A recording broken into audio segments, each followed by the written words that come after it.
religion. It's been a couple of weeks since we last spoke to you, so we've got a few things to talk about. A few things have happened, and well, we'll get right into it after the introductions. With me, nearly as always, when she's not swanning around in Western Australia on some junket of some On sort. the Swan River. Yeah, swanning around on the Swan River.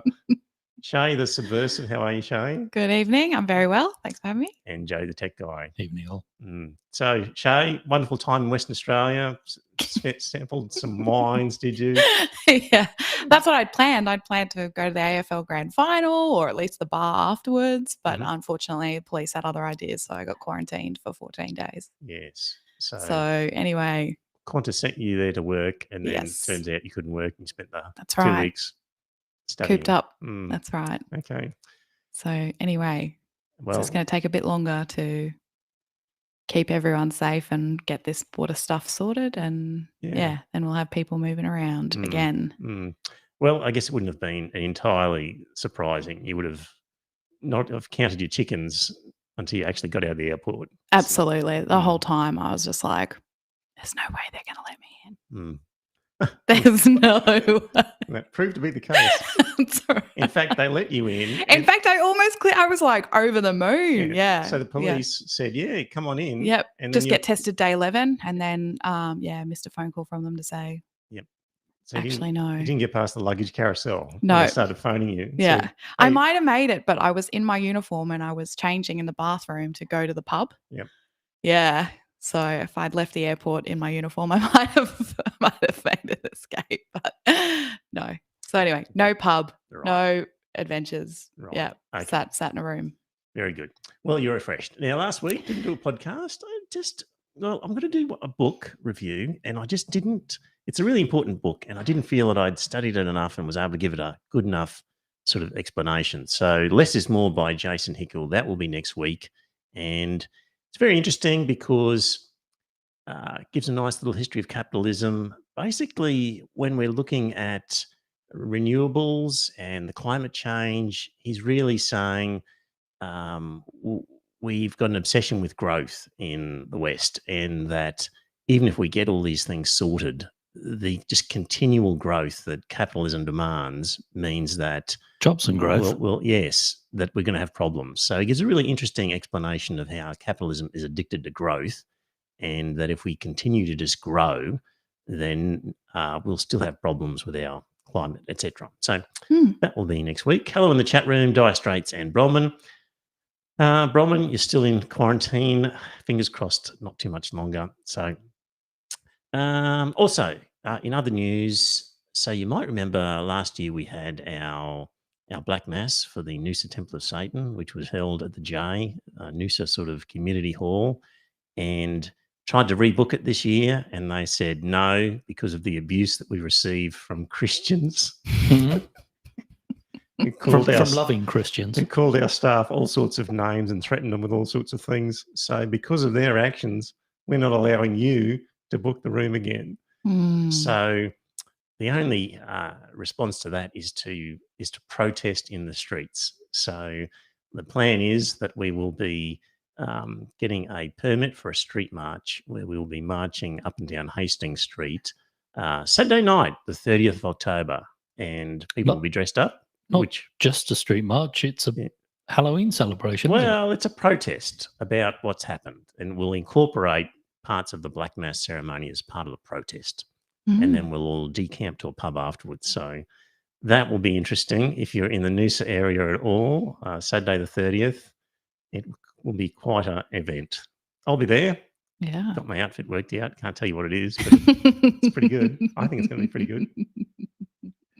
All right. So there we go. All right. Well, what's happened around Australia? Of course, we had the whole Gladys Berejiklian with her sudden resignation, and basically following the New South Wales ICAC coming out and saying, all that stuff that was going on with her and her ex-boyfriend worthy of further investigation. And so she resigned as Premier and said, I'm out of it completely, not even going to hang around and wait and see. So I'm out of here. And really the reaction to that was very measured. her reaction, the reaction by journalists, some journalists, by the community, I found really worrying, depressing. It's kind of part of the reason why I didn't even do a podcast last week, because I found it all quite depressing, actually, Yes. because here was somebody who was being investigated for corruption, and with some evidence there that deemed it worthy, and the sympathy that she got from different sectors was quite astounding, I thought. And you really had to say to these people, hang on a minute, she is the one who is being investigated for corruption, and it's her decision to resign and not hang around. And so the Shovel had put out a piece almost immediately saying, looking forward to Andrew Bolt's "You Can't Even Be Corrupt Anymore" think piece tomorrow. And then they did one subsequently saying, well, it wasn't just Andrew Bolt, but it was basically half the journalists in Australia. And he's right. So, of course, the Murdoch papers excused Gladys. And I guess no surprise. I guess. A typical example was Janet Albrechtson in The Australian, who said, other leaders stand small in Berejiklian shadow. Gladys Berejiklian can leave with her head held high, knowing she led not just New South Wales, but the country. Into a pandemic. That's right. The gaslighting that these people shamelessly do to try and say that New South Wales, even now, this Perrotte is saying, well, we're showing Australia, we're leading the rest of Australia out of the wilderness. Guys, we haven't been in lockdown in Queensland or Western Australia. People are going to the pubs, enjoying themselves. That's right. It's you guys who actually screwed it up more than anybody. And you want to gaslight us and paint this picture. Well, no. So New South Wales didn't go into a lockdown until 6 months after the virus had escaped. Yes. It was a stay-at-home order. Yeah. Remember? Oh, yeah, that's right, yes. She couldn't even say the words. Yeah.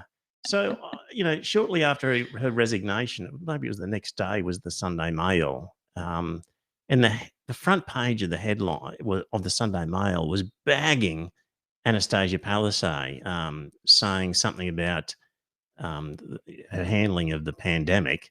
And then a few pages in was an article by Peter Credlin, opinion piece, saying the wrong leader lost their job, and saying it should have been Dan Andrews. Yes. It just bears no relationship to the facts, and they're just completely shameless. So, so another example was from Shari Markson, who said, lynch mob takes down yet another leader. ICAC has left New South Wales rudderless and has robbed the people of a popular premier at a time of crisis and uncertainty. A law unto themselves, ICAC is addicted to the power and publicity of the bombshell political scalp. Well, yeah, they've got a few scalps over the years, but that's because over the years people have been corrupt. And even Berejiklian was saying, words to the effect, oh, it was very rude of them to do this at this time. Like, couldn't they have waited? Till what? Because this is such an important time for Really? New South Wales. Well, it's kind of like the Trump impeachment. They couldn't impeach him whilst he was in power because, he was busy running the country. And after he had left power, they wouldn't have been able to impeach him because he was no longer president. Yes, exactly. But even like my wife's got a couple of friends who shall remain nameless, educated women, and they were like really sympathetic to Gladys Berejiklian, and one even put a coat on her front fence in support. Wow. Yeah, that's what people were doing, was putting a coat on their front fence. Do they live in New South Wales? No. They live here? Yes, one of them does, yes.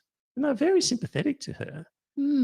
And another woman brought low by a dastardly man.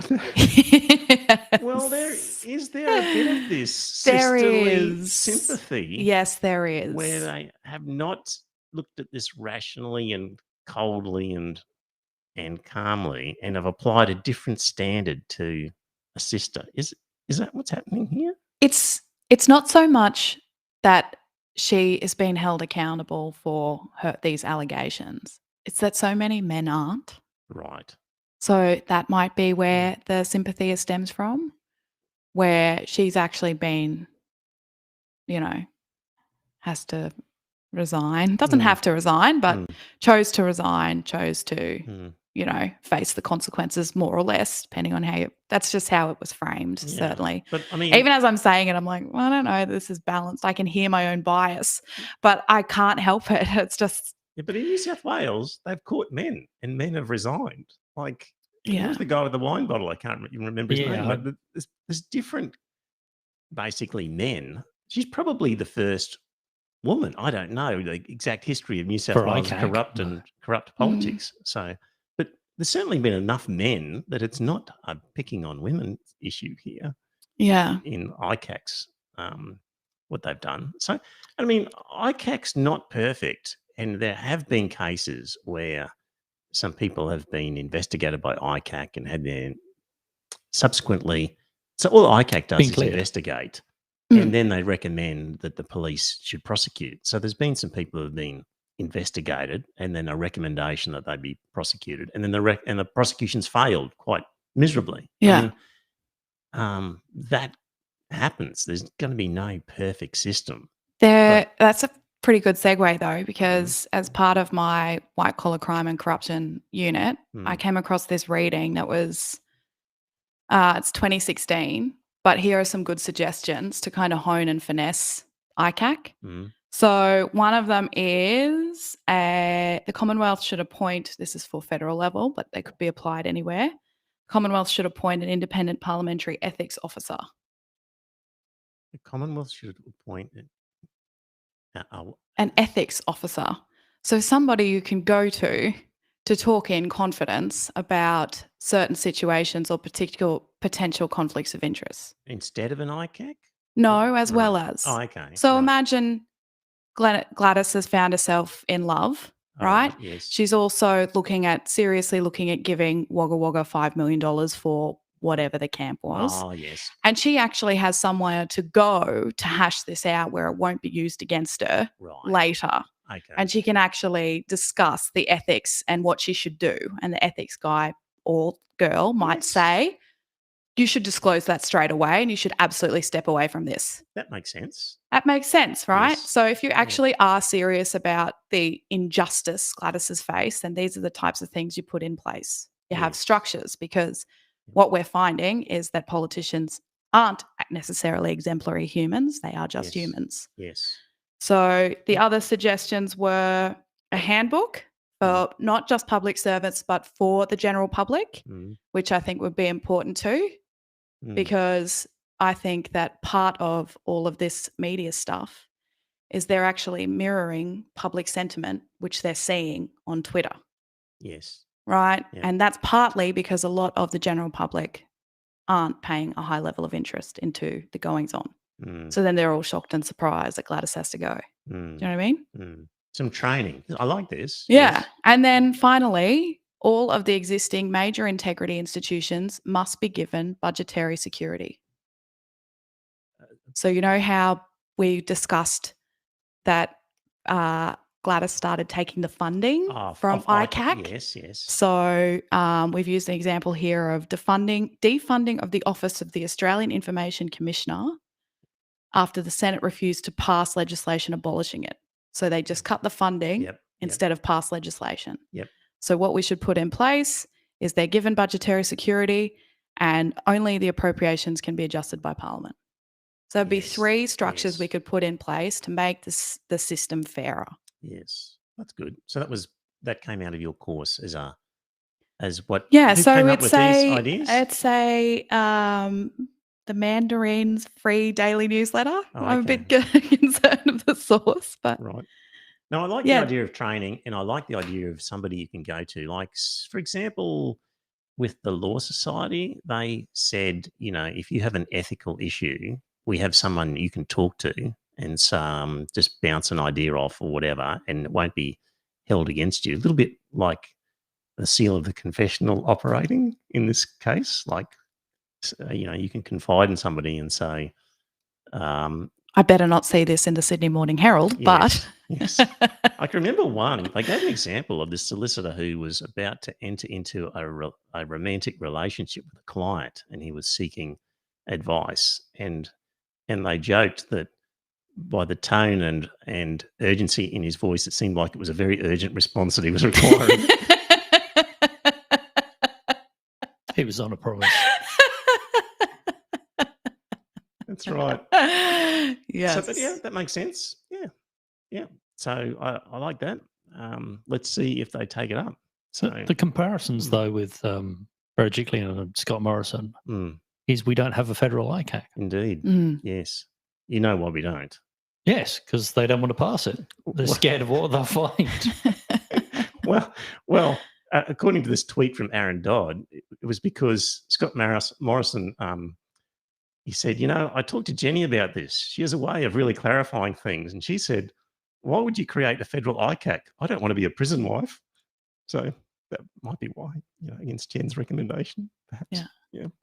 So even someone like Tanya Plibersek said, thanks, Gladys, for your hard work managing COVID, and thank you for your service. Who am our Labor opposition? Honestly. That can only be what I said about them just gleaning public sentiment and just cowering underneath it. So anyway, what else do we have? Well, I think you missed the shovel. Oh, did I miss the shovel one? Yes. Oh, yeah. So just been catching up on the latest analysis in the media, and got to tell you, this person who forced Gladys Berejiklian to have a relationship with a corrupt politician, hide it from the public, give out dodgy government grants, and then resign sounds like a nasty piece of work.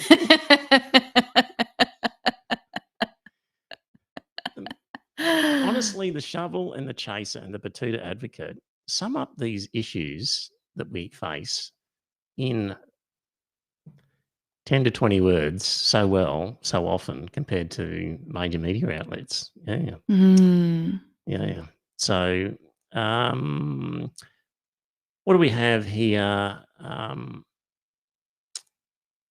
The Spectator, for example, said Friday's taking down of Gladys Berejiklian by the New South Wales ICAC is a political hit job.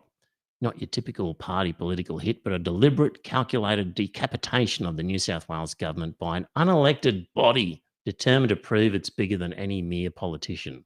In moving against an elected premier, doing her damnedest to steer her state through its biggest crisis since the war, ICAC decided its narrow agenda, fighting corruption, and it's outweighed profound state and national interests. All said with a straight face. Yeah.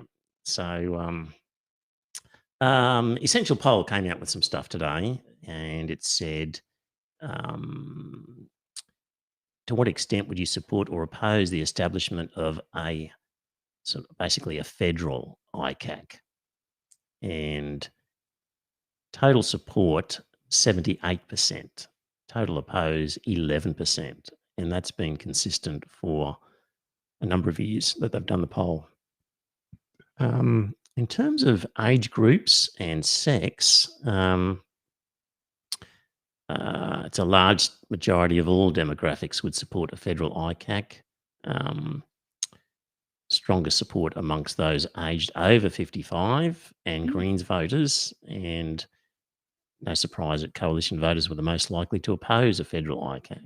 So even amongst the, let's see, the coalition supporters, it was still 77% in favour and 13 against. It's extremely high.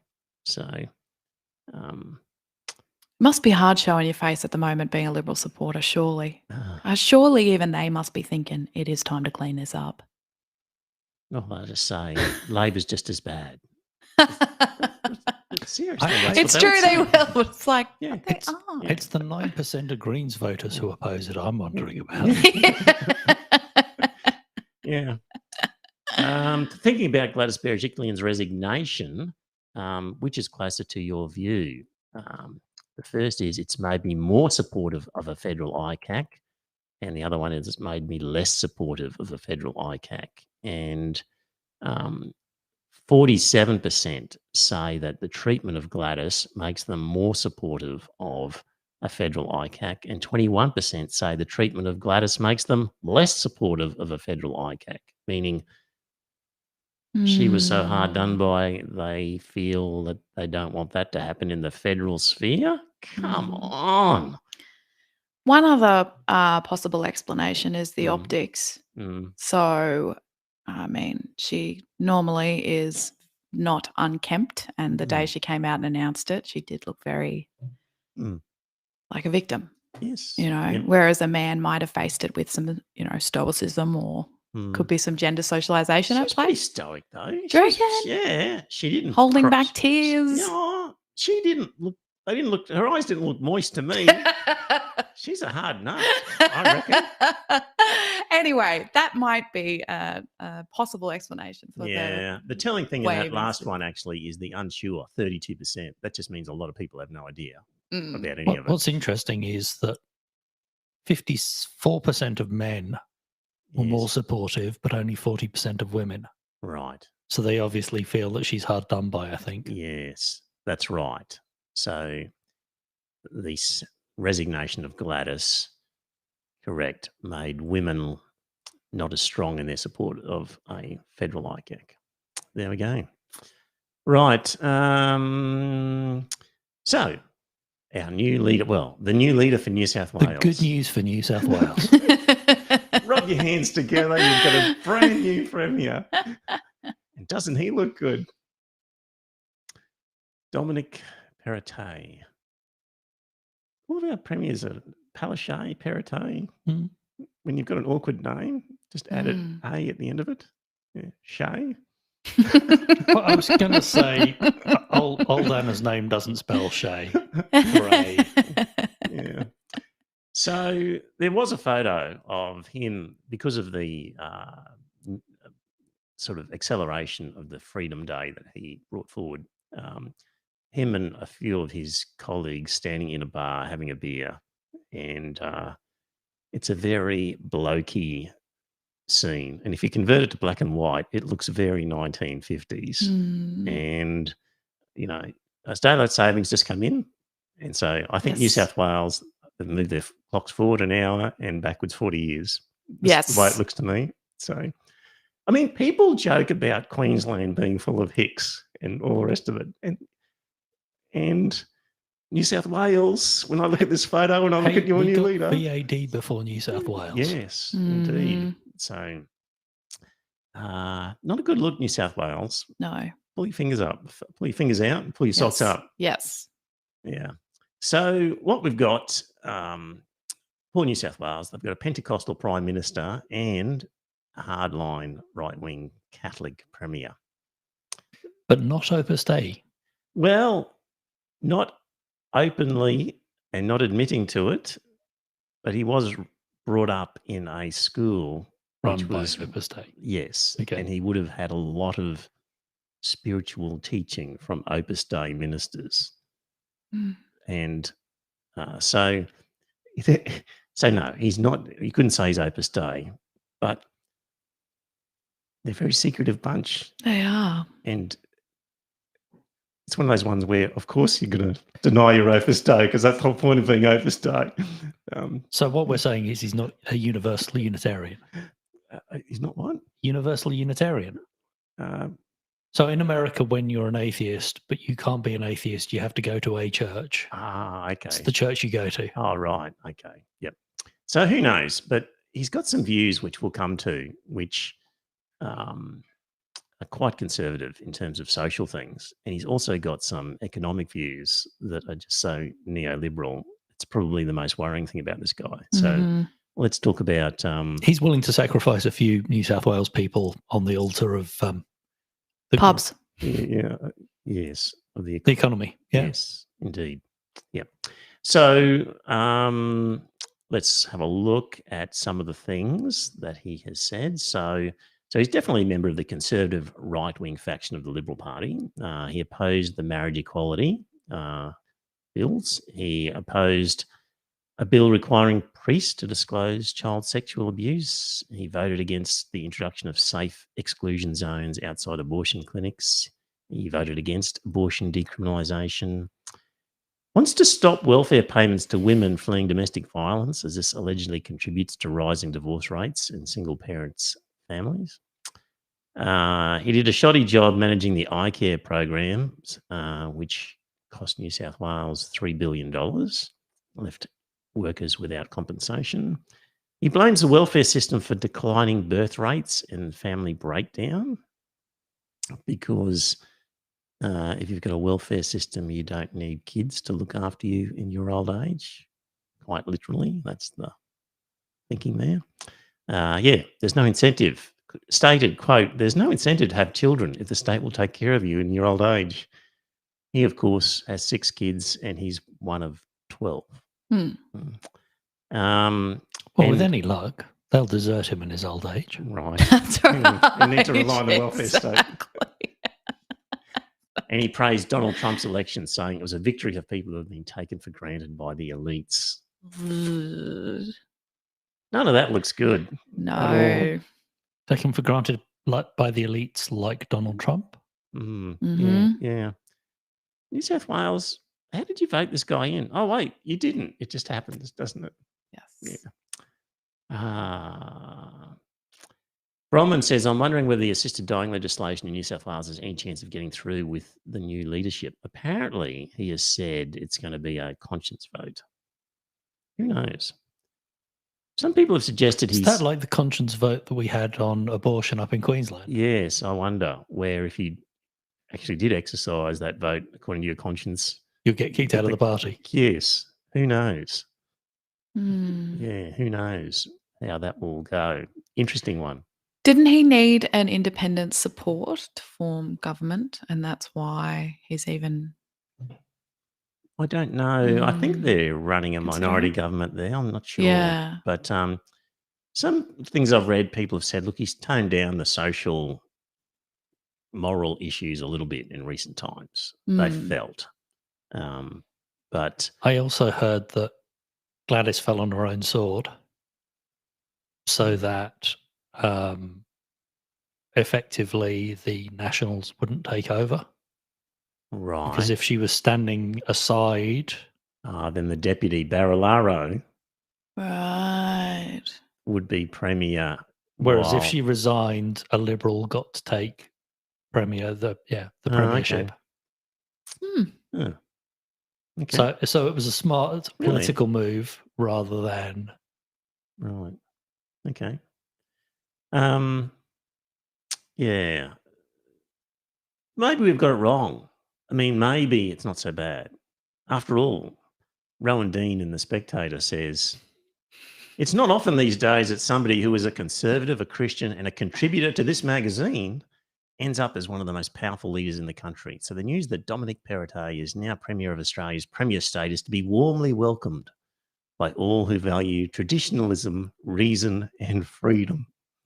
Pop out the bubbly, and if it's Dom Perignon, so much the better. Dom Perignon for Dom Perrottet. Yes. So clever. Yeah. So lots of people, of course, have been talking about his Catholic faith and what that means to the decisions he'll make as Premier. And he's obviously picked up a lot of moral ideas from his Catholic faith, one would have thought, and he's going to be making decisions, one would have thought, based on his Catholic faith. Some people in the religious groups are appalled that people are questioning and are concerned about this man's faith as if it's got nothing to do with his job. He's Premier of a state. He is the guy who runs the ship in terms of lawmaking, laws that are basically about morals quite often. He's not just a car park attendant, in which case you're right. If he was, then his religion would be irrelevant. But given the decisions he's having to make, it's entirely relevant to know what his religion is because you get an idea of how he'll make his decisions based on that. Yes. So Is religious belief relevant? And there was a really interesting article by Chris Stevenson, who is a sort of a pro-secular writer in Queensland. I've never met her. I hope to meet her at some stage. Have you ever met her, Chris? Yeah.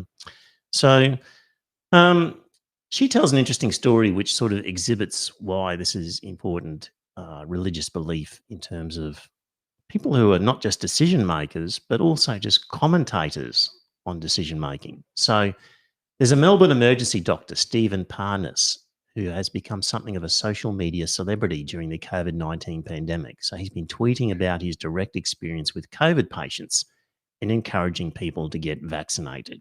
So he's an emergency doctor, Stephen Parnas.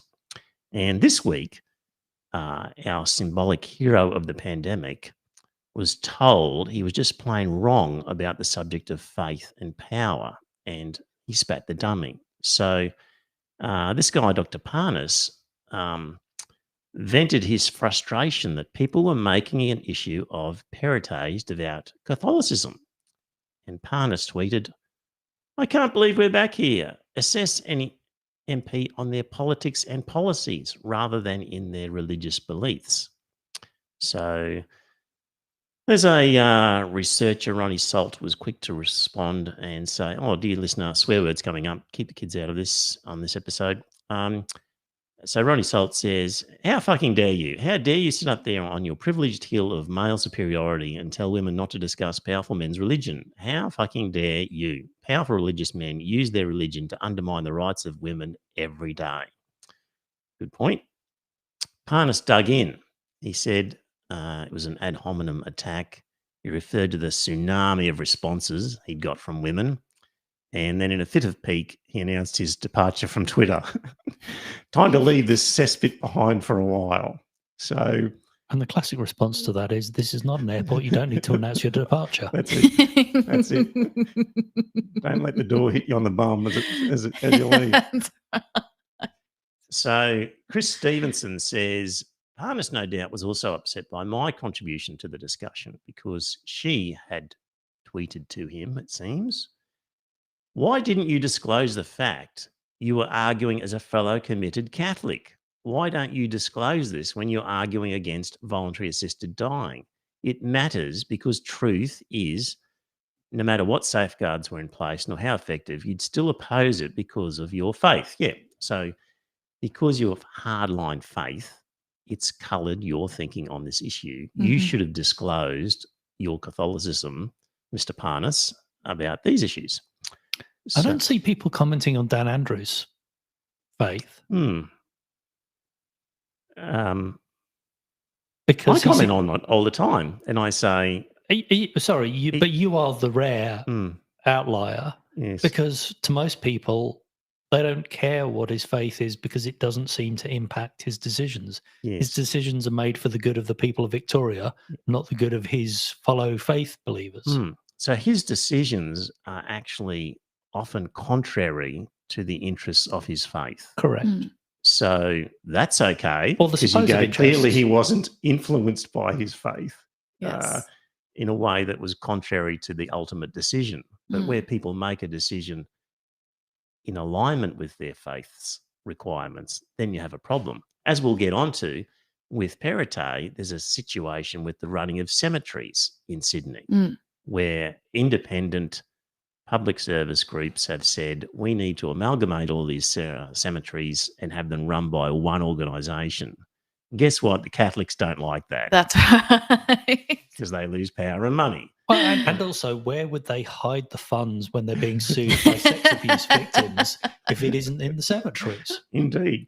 So Perrotte has come out very clearly and told his department very clearly, we want to support the Catholics' position when it comes to the running of cemeteries. So he's making a decision that will favour the Catholic Church.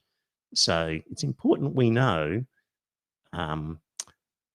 what's guiding their decision-making. Exactly. Dan Andrews, in that case, was, according to his track record, is actually going, well, stuff you, Catholic Church, you don't get to run the cemeteries and you miss out. And so his Catholic faith doesn't really come up except to say, gosh, he made a decision that was Dan contrary. Catholic? No, I don't know what he is. He's Christian, just Christian. Yeah, I don't know he's Catholic, but your faith didn't stop you from making a decision contrary to the interests of your faith group. So, well, I mean, a good example of that was 80% of people support voluntary assisted dying, and I would find it hard to believe that he would vote in favour of his electorate rather than in line with his faith. And therefore, there is a deciding influence that I think the public needs to know about. Indeed, it's entirely relevant. So, because it's relevant to the job, because he's making decisions that affect the church that he's a part of. So, anyway, let me just get on with this article by Chris Stevenson. So yeah, he had also made comments about voluntary assisted dying. So Chris Stevenson goes on, before Dr. Parnas became a Twitter hero, I knew him as a passionate advocate against voluntary assisted dying. And because I know that most people who oppose voluntary assisted dying do so for religious reasons, I had done some research. Dr. Parnas works at St. Vincent's Hospital, a Catholic institution devoted to bringing God's love to those in need through the healing ministry of Jesus. In 2018, Dr. Parnas and his associate, Dr. Michael, delivered the rerun Novarium Oration at the Australian Catholic University. The oration was titled Widening the Door of Hope, a response to the Victorian assisted dying legislation. A cradle Catholic, Dr. Parnas was educated by Jesuits. He remains an active supporter of his alma mater, even sitting on the school's foundation board, and he's also active in his local Catholic church. So Chris Stevenson said, I had to go looking for that information. When Dr. Parnas appears in newspapers, on radio, or in parliamentary briefings or rails against voluntary assisted dying, he relies on his credibility as a doctor, never disclosing that the fundamental reason for his opposition is his deep Catholic faith. Just so, when he suggested that Premier Perrottet should not be judged on his religious beliefs, he failed to disclose that he was speaking as a fellow Catholic and political activist. So people need to know that. Good point, Chris. Very good.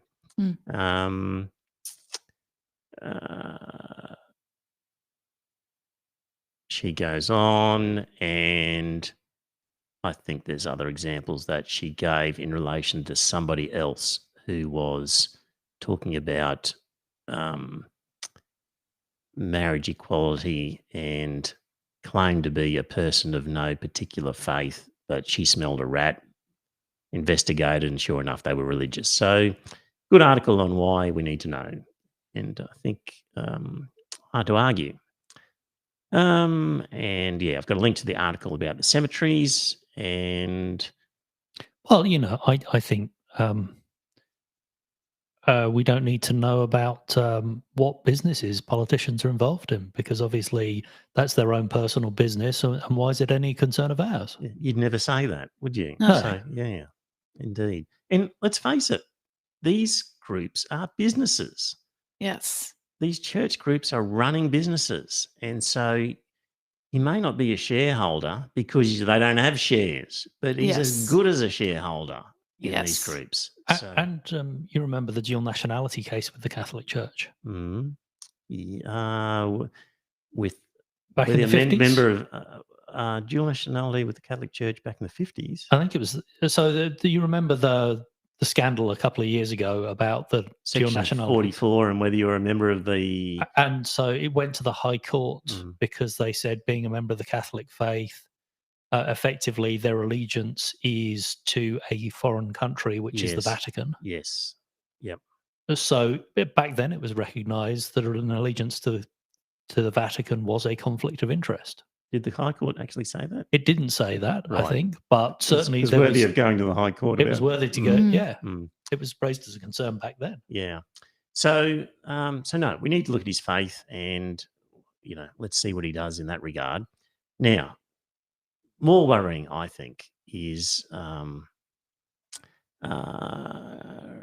Alison. We've just done that. I'll just link in the comments. Keep commenting in there. So, Perrottet.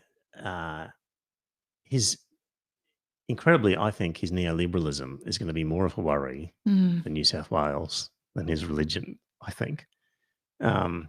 So this was from an article in the Saturday paper by Mike Seckham, and Perrotte is the whole neoliberal package. So Greens MP or MLC David Shoebridge ticks off some of the manifestations of this. So according to David Shoebridge, as Treasurer, Perrotte was completely committed to a privatisation agenda, albeit rebadged as asset recycling rather than privatisation, asset recycling. So Perrotte oversaw the sale of the government's 49% stake in the WestConnex motorway for $11 billion. Prior to that, we've seen the sale of electricity distribution and generators, sale of the land titles registry. Actually, Queensland did that as well. He's had a highly developed plan to sell off all of the state's plantation forests in a $1 billion one-off deal. But the terrible Black Summer fires did so much damage to the estate, it took buyers out of the market. Otherwise, he would have sold the state's plantation forests. We don't have enough appreciation of the commons, and that the commons belongs to multiple generations. You convert the commons into money and blow it on something, you've just robbed future generations. Yes, but it gets you elected next time round. Who cares about 20 years down the line? Yes. It's this pillaging of future generations by the current generation is not recognised by people. And also, I think there's a fairly good argument that privatisation hasn't shown the benefits that were argued back in the 80s. Never does. So the whole thing with that disaster with... Because they've got to make a profit. They have to do everything that the public service would have done in terms of provide service, but then make profit on top of that. You've got to do more with less. Obviously, standards of service deteriorate. Well, the argument is that civil service is so inefficient that the profit is made from making the thing run more efficiently. Yeah, but particularly when it comes to monopoly type stuff, electricity, water, these are not things that you put in the hands of private enterprise who can then screw you over. These are things as a society we need to own. Right. Yeah. Right. So according to Shoebridge, he's a very aggressive privatiser. The only real constraint is that so much has already been sold off by Labor and Liberal governments. There's not much left to sell. So, yeah, with the public insurer ICAC, he got it to operate along more private sector market-based lines, and it developed a $2 billion hole during his watch, which saw thousands of injured workers inappropriately lose their benefits. So, yeah, if there's something to sell off, he will. Now, what he also did was he got the Treasury, the New South Wales Treasury, to borrow $10 billion at very low interest rates that he just invested in high-yielding stocks and other financial assets, which is basically just gambling with taxpayers' money. $10 billion loan at cheap interest, and then went and bought a few investments with it. So Saul Eslake is not impressed. I really like Saul Eslake. And that's all right. Treasury did it. So it's... Wow. So I really like Saul Eslake. He is a good, neutral economist, I reckon. I saw him speak live once at a lunch, and I just came away from it thinking, wow, is that guy in charge of his brief? Like he is a smart guy, Saul Eslake. So when's the last time you had that experience when you watched a politician talk? Oh, Saul Eslake's not a politician. I know. So, yeah. We have so many great people in Australia. Hardly any of them seem to be in politics. The last time I was impressed by a politician for just being super bright on something. Yeah. You know, sometimes Malcolm Turnbull said things, but he never put it into action, really. But after Tony Abbott, when Malcolm Turnbull came in, it was like, oh, finally we've got somebody in charge here who's eloquent, who's not embarrassed. He's not embarrassing. And he spoke, and you thought, that all makes perfect sense. But, of course, what subsequently happened in action didn't meet the promises. I remember thinking that the best Republican president the US has had in years, Right.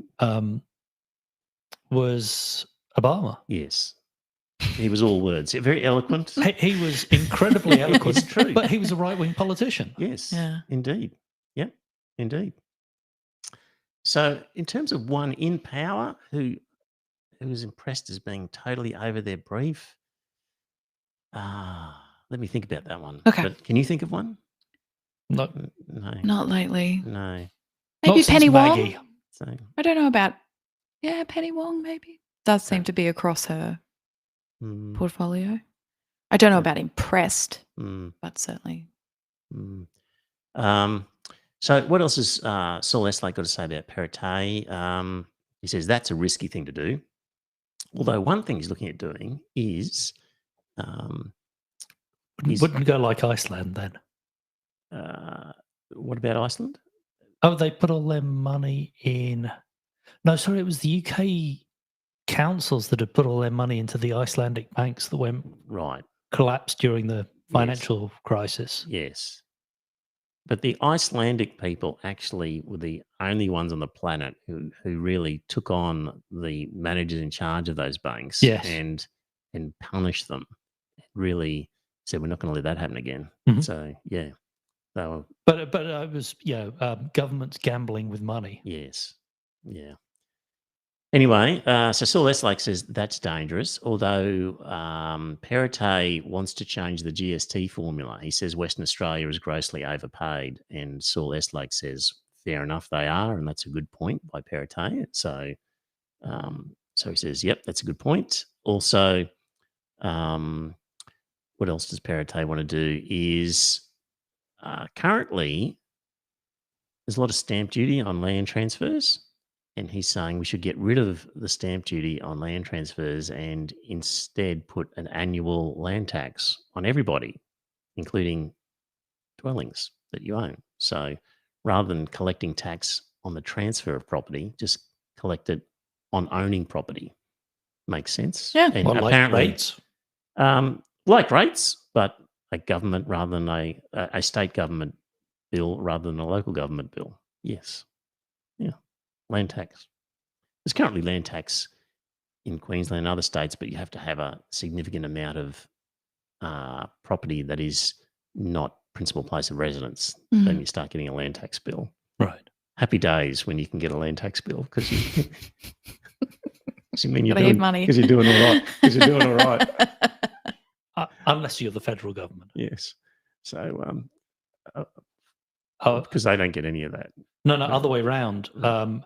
A friend of mine is up near the new army base, or the extension of the army base up in Rockhampton.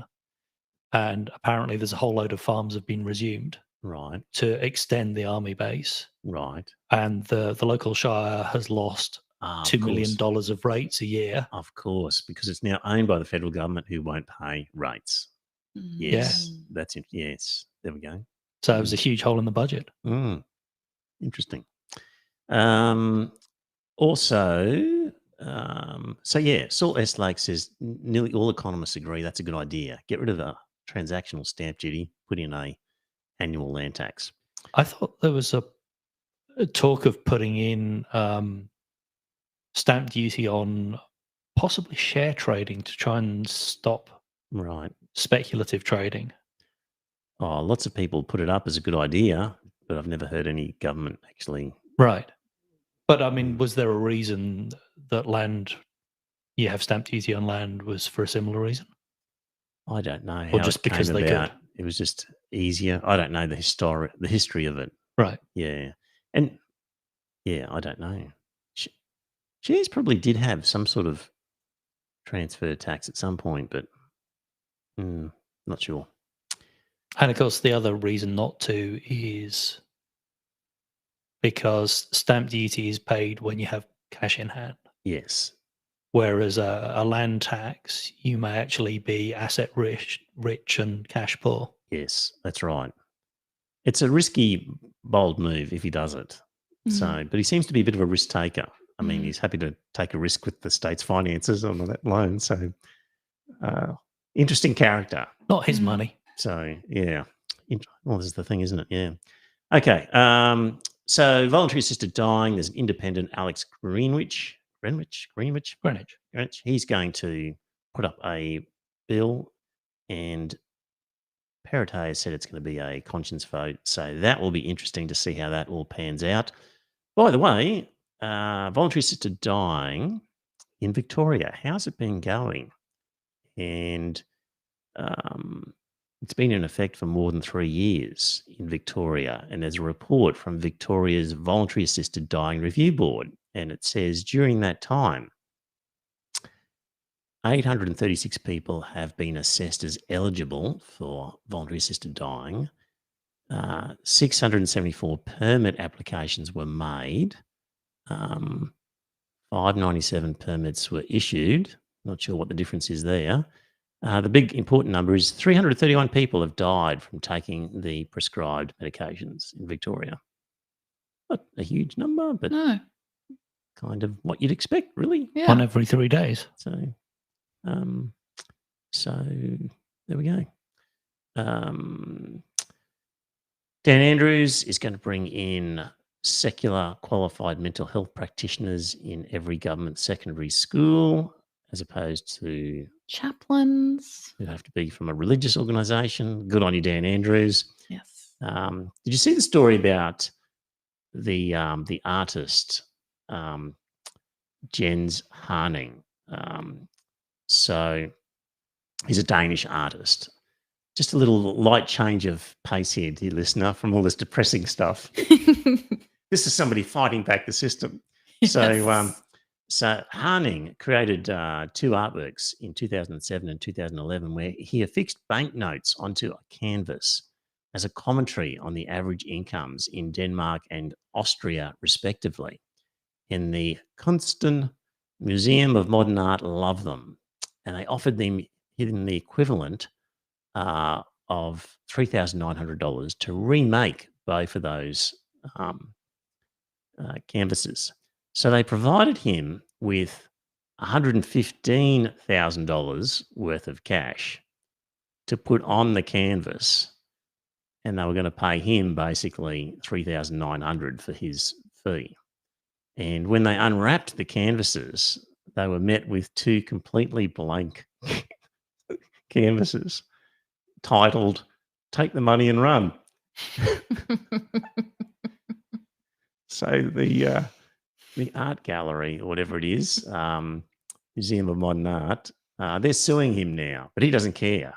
He's not paying it back. He said, the work is that I have taken their money, or the word is, I encourage other people who've been working conditions as miserable as mine to do the same. If they're sitting in some shitty job and not getting paid and actually being asked to pay money to go to work, grab what you can and beat it. So that would be tough as an artist. It's like, man, you're only paying me $3,900. I've got to do all this stuff. And blah, blah. Like, meanwhile, you're happy to give me $115,000 to stick on the It's bloody cash. canvas. Yes.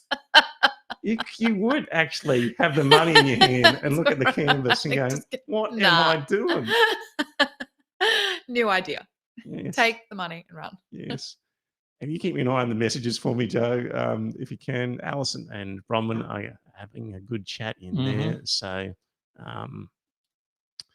Alison says, I don't think Dan Andrews' announcement about secular professionals will affect chaplaincy at all. I am sure it's a totally separate thing. Bronwyn thinks it's being offered as an alternative. Anyway, we'll get further details on that as they come to hand. Lots of different people saying goodbye to Facebook. So Reason Australia did an article about Fiona Patton, who basically said there's just too much nasty commentary that it totally spoils the page and too hard to deal with. And so we're just out of here. No point having a Facebook page. Nope. Find some other way of dealing with it. Yep. That's not surprising. No, it does seem to be getting pretty ugly.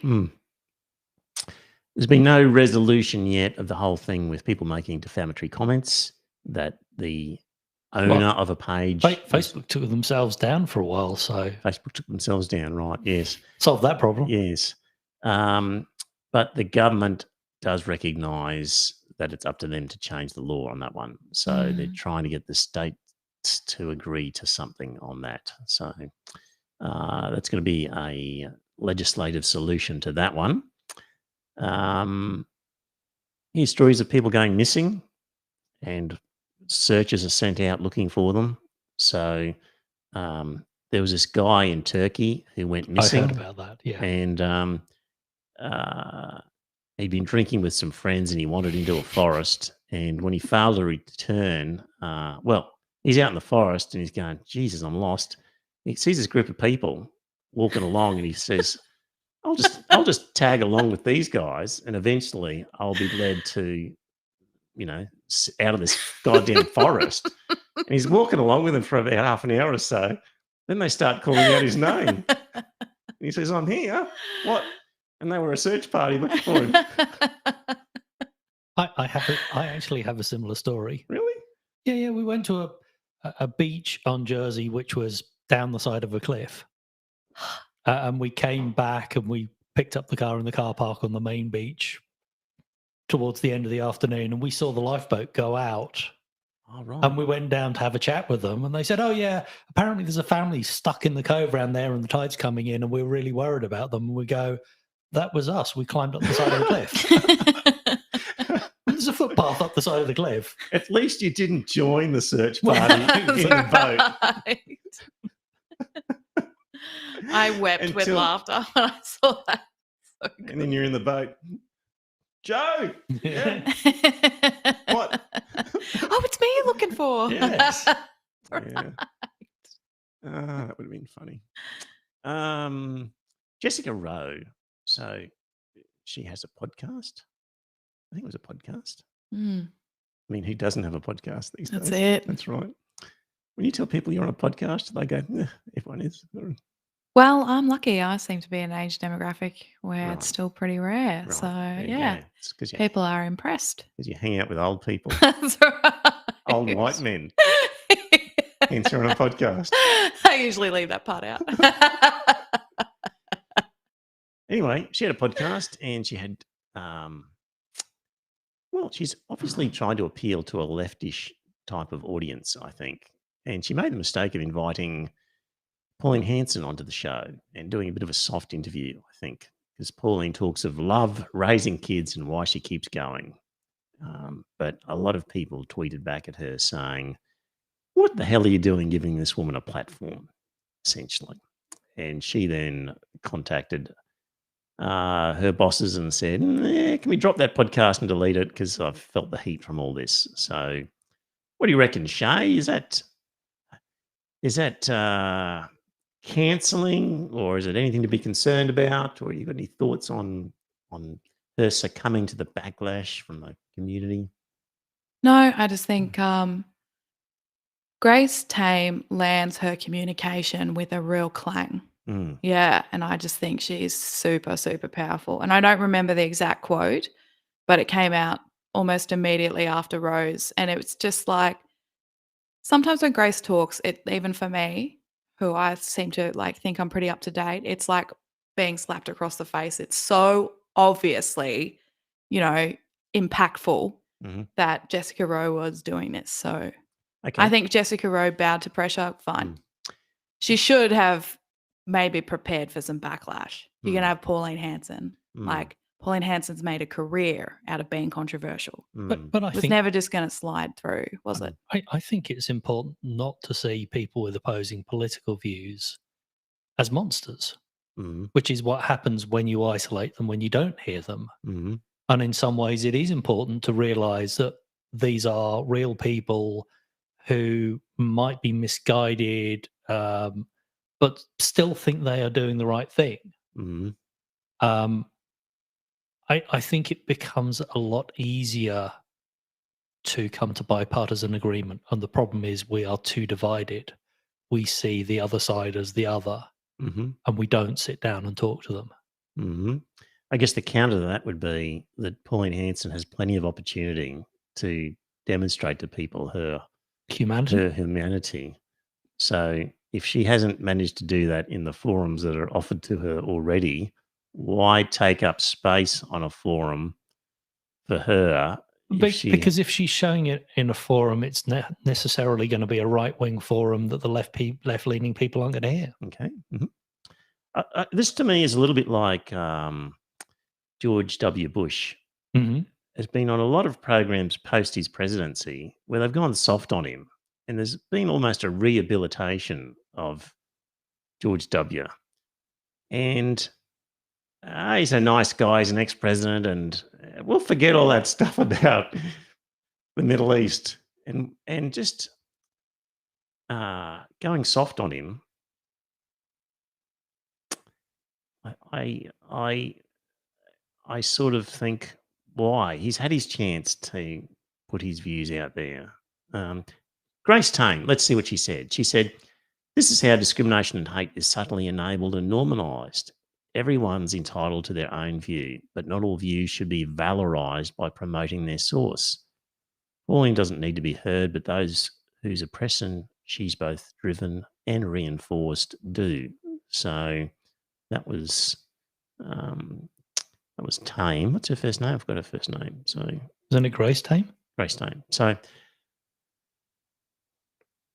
from Sean McAuliffe, he says, "Isn't this a story about the triumph of free speech? Rowe asks the questions she wants. Hanson gives the answers she wants. People get to rail against it, being a podcast. Rowe gets to change her mind, and we get to express our opinion about it."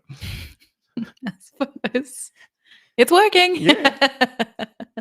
Like, at the end of the day, Rowe's free to make a decision, and she's also free to decide, shit, that didn't work with my audience. I'm going to pull it. And the audience is free to say, that's a really shitty interview, and if you want us to listen to your interviews in future, don't put this shitty interview stuff on. Yeah. And Pauline gets to say... Was it her audience, or was it a wider public? Well... Or political commentators? Who will know? I guess she saw the comments from people she perceived as her audience. Was she clear about the aim of having her on? What's the aim of Jessica Rowe's podcast? Have constructive conversations? Or talk about cooking? Or I don't know exactly. And maybe she doesn't either. Yeah. Well, in her tweet, telling people about her interview with Pauline Hanson, she says,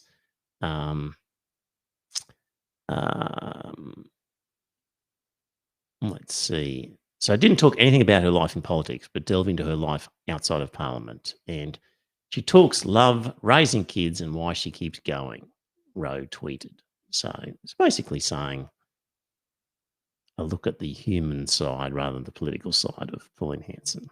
I mean, I think it's as important as the book, The Banality of Evil, which is is literally a history of the guy who ran the train lines in the Second World War. Was it Hess or someone like that? No. It was some civil servant who just ran the trains. Right. The problem was the trains were full of Jews going to the concentration camp. Right. And it was how banal this job was.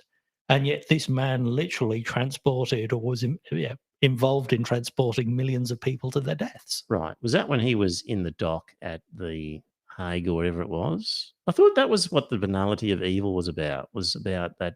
One of the key Goering or Hess or somebody was such an ordinary looking character, banal, and it was so evil that just looking at the man in the witness box, he just looked like some dull accountant, and it seemed incongruous that he was something else. So, yeah. Anyway, anyone in the chat room have an opinion on that one? Let us know. I kind of agree with Sean McAuliffe on this one. Free speech. People can say stuff. People can complain about what people say, and people can make decisions. And I really personally think Pauline Hanson gets enough chance to show her softer side on any number of times. So, netball. Don't think we've spoken about netball much on this podcast over the years. Yeah. Netball, here's my theory on netball, is if you were to invent netball today, you'd never get off first base because creating a sport played on a hard ground where people have to stop within one step is just destined to create knee and ankle issues for people. Like, it's not a good idea. So anyway, Netball Queensland has been accused of turning its own championships into a farce. You want to tell me about Banality of Evil? No? Oh, yeah, sorry. Before I go on. It's saying it's Eichmann in Jerusalem. Oh, right, okay. So it was a Jewish reporter who covered the trials. Yeah, yep. And essentially he was like an accountant and seemed quite ordinary. Well, and saying the fact that he couldn't even string a sentence together. Yes. And couldn't believe that this was the evil architect of destruction. Yes, yep.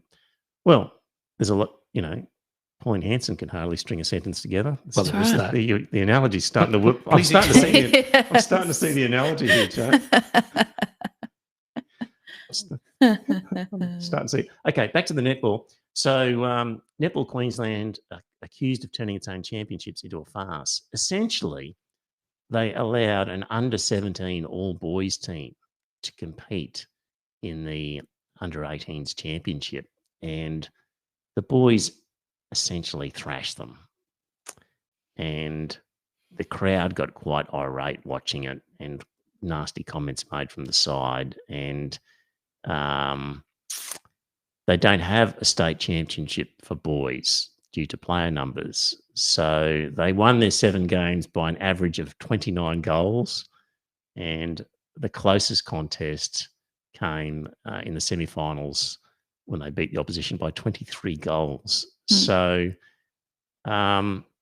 Shay, any thoughts as a representative of women's netball? Yeah. Well, I've been this height, which for the listeners is 172 centimeters since I was about 13. And I got very broad shoulders. So my parents had hoped I'd be a swimmer. Goal defense. But I wasn't a swimmer. So netball it was. So I was goal attack for like many years, representative, and absolutely my knees and ankles are kaput as a result. And I think the obvious solution is mixed netball.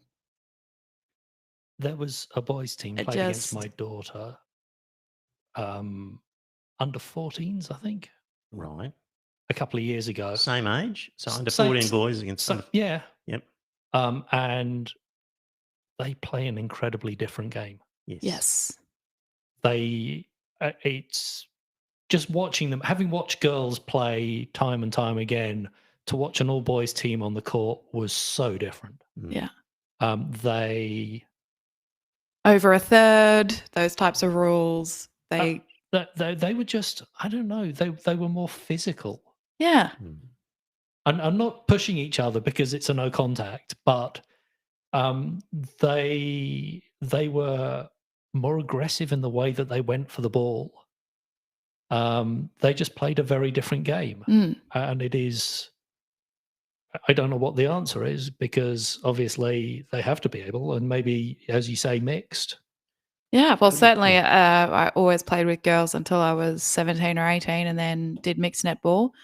And that was a hoot, and it did actually sort of balance the kind of physicality versus the, practice technique of women who'd played for years. That seems like the obvious thing. Having one boys' team play against the girls, I'm not sure that is, striving for equality. Yeah. I think solutions could be, well, at least the girls' team who made the final should have been declared the netball champions for that year. Should have got the trophy, perhaps. Or what they should do is maybe say to boys, drop down 3 years. Like, you have to be under 15 boys against under 18 girls or something, or whatever level you need to go down to make it a fairer contest. Yes. They obviously didn't do that in this case. Yes. And really, or let the boys compete, but say, well, you don't get to go into the final because you can compete in this, but you don't get to go into the finals. I don't know, but maybe just make them young enough so that it evens it up. But that was just great. That's just crazy. Do you think it'd still be appealing to boys with all those extra limitations, though? Well, if it's only, well, it's hardly appealing if you're flogging people. Like, that must be a bit tough. It's actually no fun in sport to be.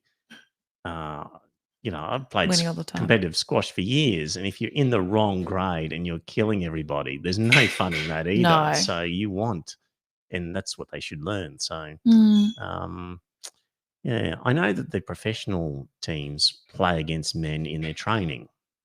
So the Firebirds in that will play against some men's teams in their training. So there we go. We learn something every day. I didn't know that you were a netballer, and I'm happy that my theory on knees and ankles stood up. True. Right. Yeah. I've also got a theory about netball referees. Are they called referees or umpires? Either is fine. They're really wannabe Nazis. Yeah. I never made a good umpire. I was like, let it go. Yeah. Oh, was it a step?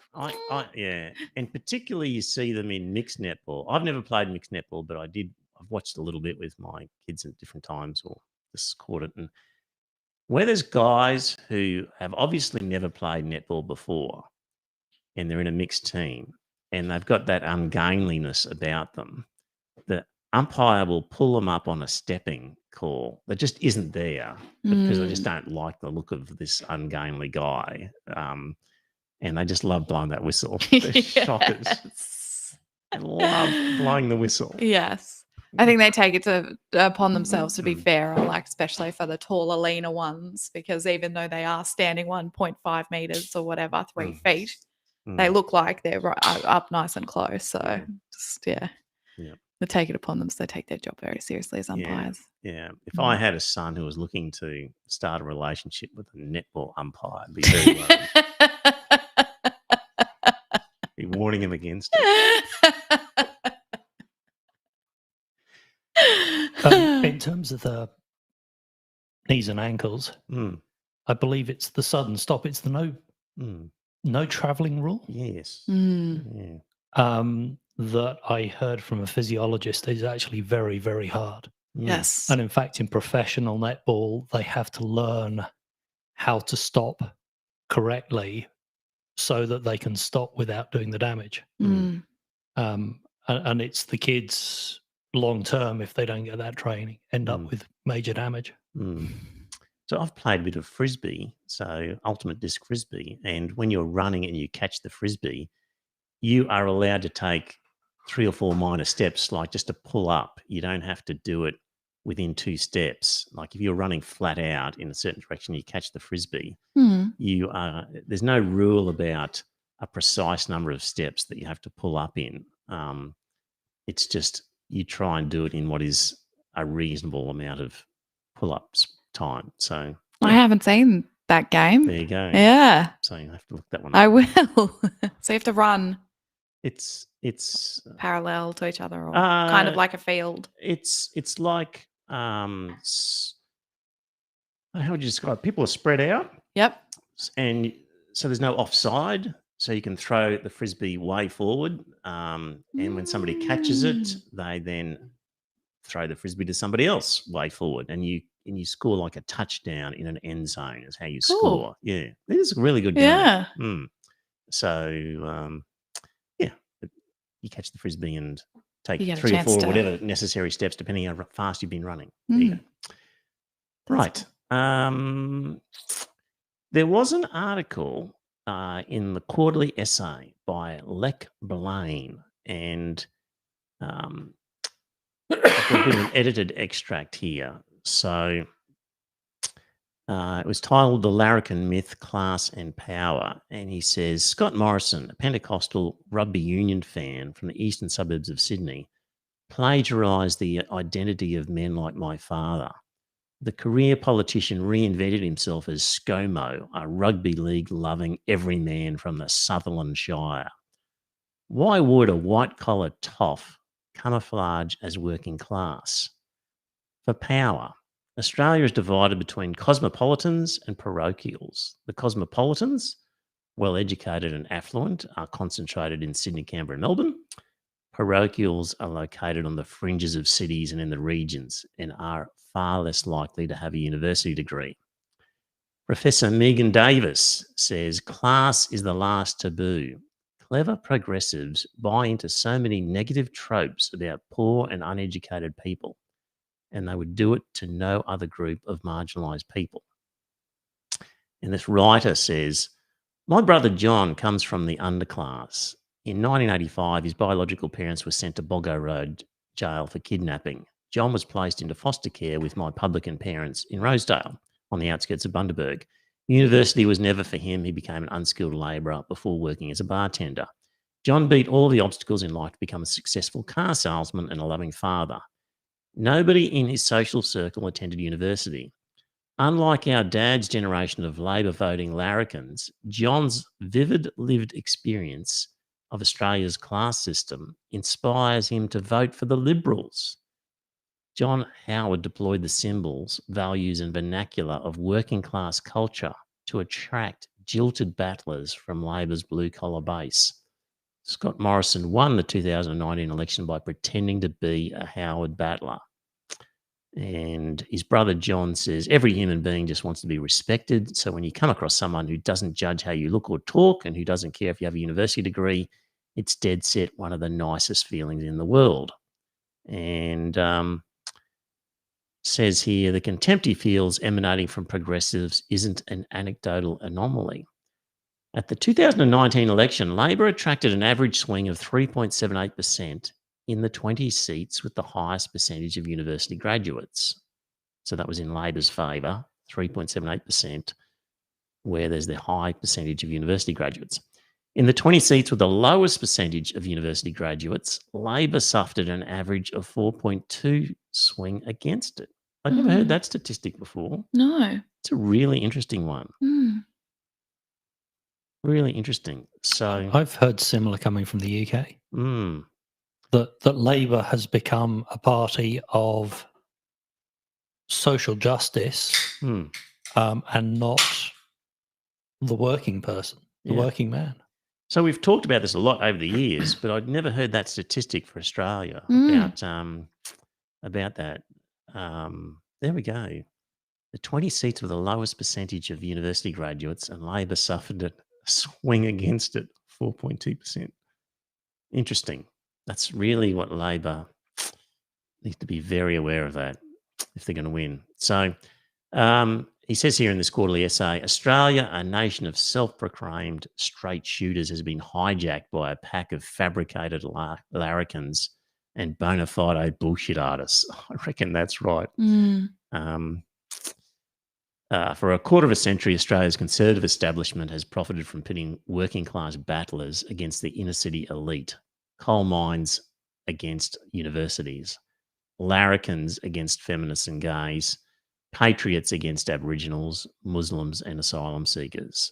So Howard and Morrison have successfully offered the coalition as the natural home for parochials who want to cast a protest vote against the snobbery of cosmopolitans. And the question is, what do progressives do next? So lots of food for thought there. No disagreement from me. And what if they just abandoned workers? Well, they did. But I mean, have they? I mean, frankly, you can probably thank the unions for these six-figure pay salaries that the working people, or as this article goes on, historically, these people that do FIFOs and stuff, and that's been gradually being eroded by this casual contract style thing instead of secure work.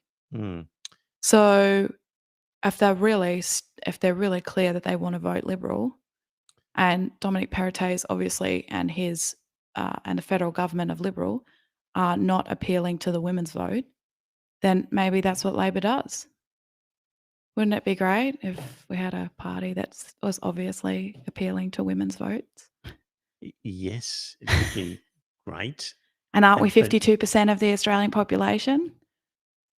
So, isn't it a fair? Wouldn't it be a gamble? It'd be a gamble. Yeah.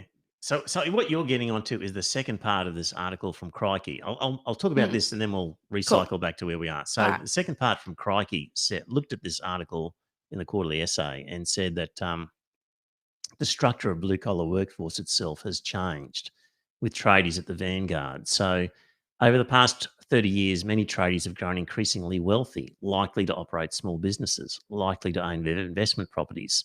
So their interests no longer neatly align with collective labour as their economic power rivals and sometimes exceeds that of white-collar workers. So in this Crikey article, it says, so should the left give up on blue-collar blokes? Of course not. Many remain poorly paid, vulnerable to injury, dependent on dodgy bosses. And winning over some of this cohort is an electoral necessity. So, Labor needs to win them over. But in 2021, the average union member is a tertiary educated female teacher or nurse, and the most economically disadvantaged group in Australian society is single mums on welfare. Clinging nostalgically to the hard hat and steel cap boots wearing working man of the 20th century warps one's sense of who is now the most deserving of political favour. So that sort of catches up with what you were saying. Yeah. So, well, just that Perrotte picture with him in the bar, drinking the beer, trying to do the ScoMo, I'm a man of the people, I go to the pub drinking beer. Wouldn't surprise me if the first time he's ever been in the pub, like with 6 kids, hardline Catholic, workaholic, no doubt, all the rest of it. Like that guy would be workaholic because he doesn't want to be at home with the 6 kids. So he's looked at that image, like these politicians trying to build themselves up as the working man. But it's an interesting conundrum, isn't it? That there's this shift where if you were to look at a well-educated white collar inner city suburban, who's not particularly wealthy yet, you know, then they're probably going to vote Labor. Once they've accumulated wealth, they'll then swap to the Liberals. Yeah. But yeah, if you look at a rough as guts guy in a fluoro vest, you don't know what he's going to vote because he could be driving a $150,000 Land Cruiser with a boat and a shed and a whole bunch of other things. Like, could be doing really well for himself and considers himself a small businessman, and the Liberal Party is his home. And I don't think Labor's worked out any of this stuff yet. The Liberals have worked it out to some extent. They've they give John Howard something. Howard stole that. Those Howard battlers. Yes. Howard grabbed them. Yeah. And Labor's been trying to counter that ever since. Yeah. Yeah. And given that statistic on the last election, Labor certainly failed to connect with that group of. Last election, Work Choices was the last major win I think they had. Yes. Yes. So that was that. So we can't just abandon them? We'd need the numbers. We've got to tell a story that resonates with these people. So I think the biggest driver at the moment, the biggest hole that I see is the coalition have a story of mining jobs. And Labour and the Greens just do not. There's a lot of scaremongering about the loss of rural jobs. And so Labour and the Greens need to come up with this is our plan for regional Australia. This is what we're going to replace mining with. This is the future. Jump on board, get on with us, and we will create a new economy that's not based on digging shit out of the ground, that is the future.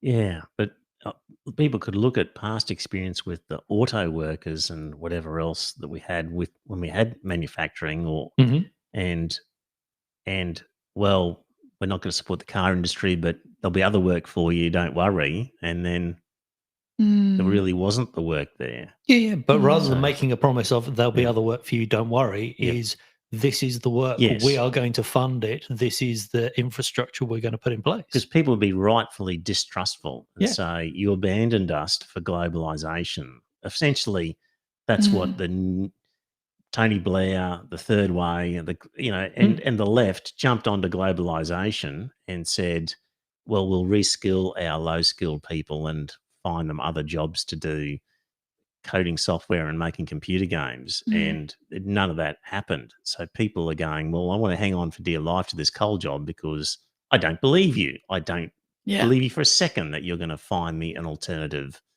solar farm to work on. So there's the I don't trust you about the alternative job. And there's also, we've mentioned before about Hillary and the deplorables, where there's this looking down the nose of people who are uneducated and have these very parochial views or whatever, and considering them deplorables. So the same with Brexit.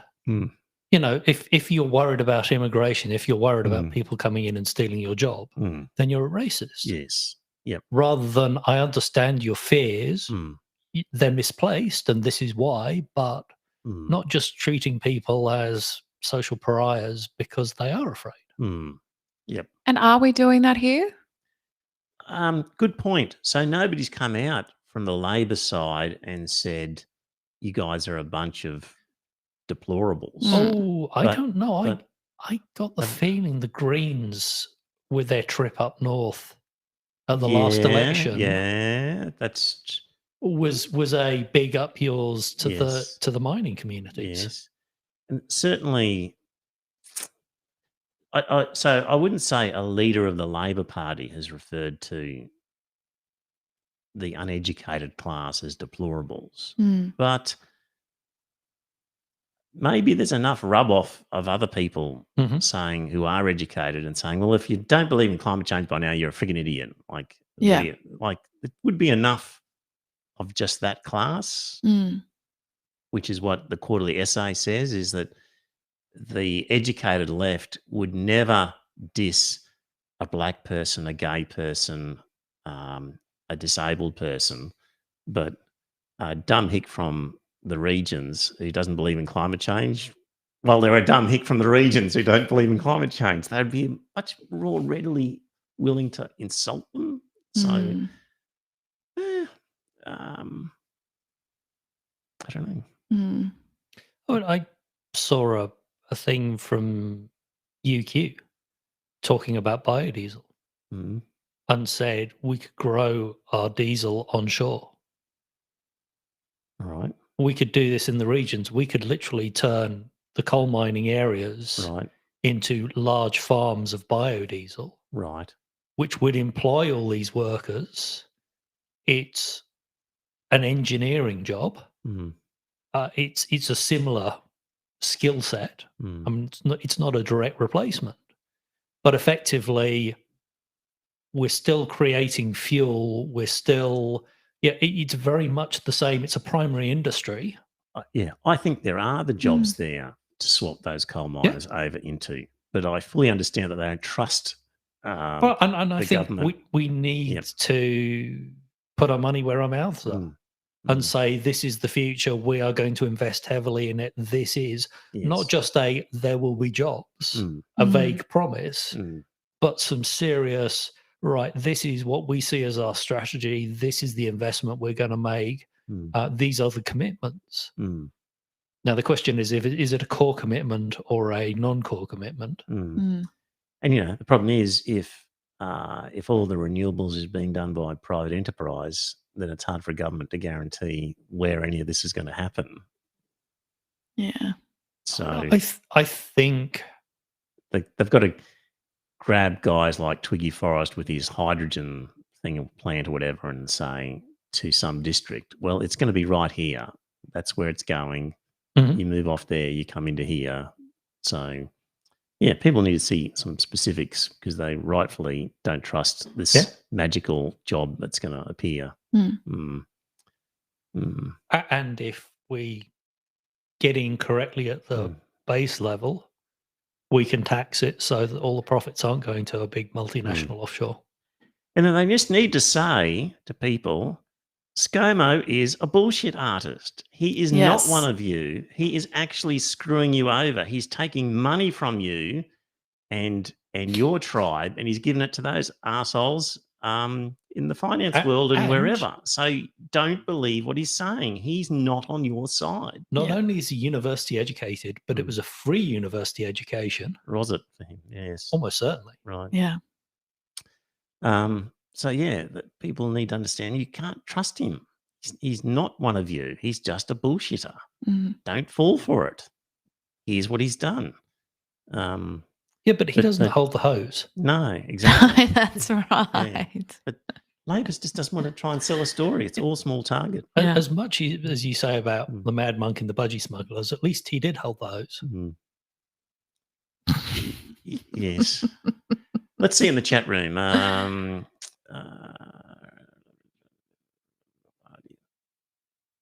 It's too hard for me to read them in. But good on you, Bronwyn, and everyone in there who's going for all of those commentary.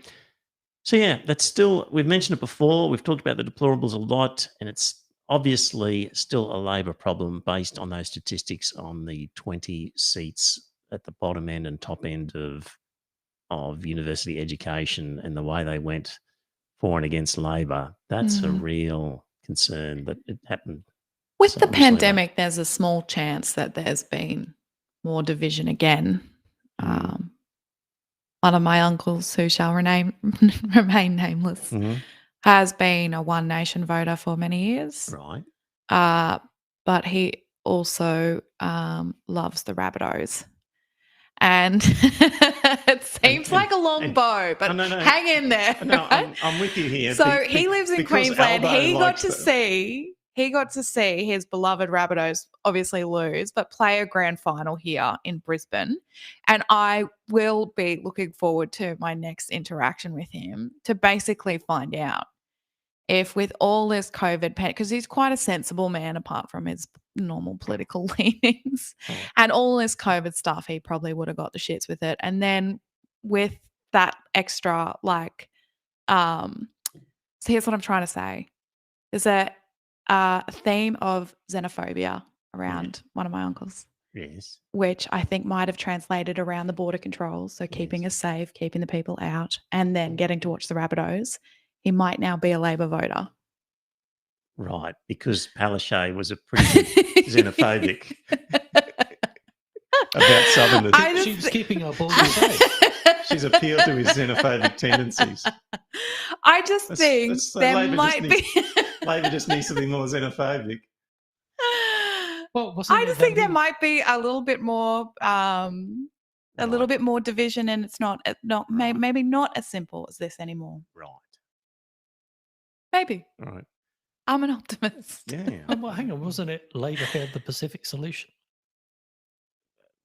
Labor has been fair, not quite, but almost as bad as the Liberals in terms of border control.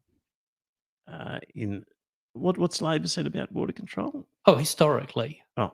Yeah. In terms of boat people and stuff. Yeah. Not a piece of paper between them. Yeah. Very. Yeah. Because they weren't prepared to argue.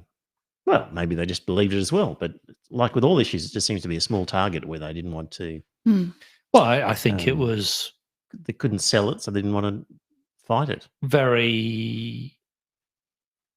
It was a gut reaction for a lot of people. Stopping the immigrants, stopping the boat people. Yep. It wasn't a thought out.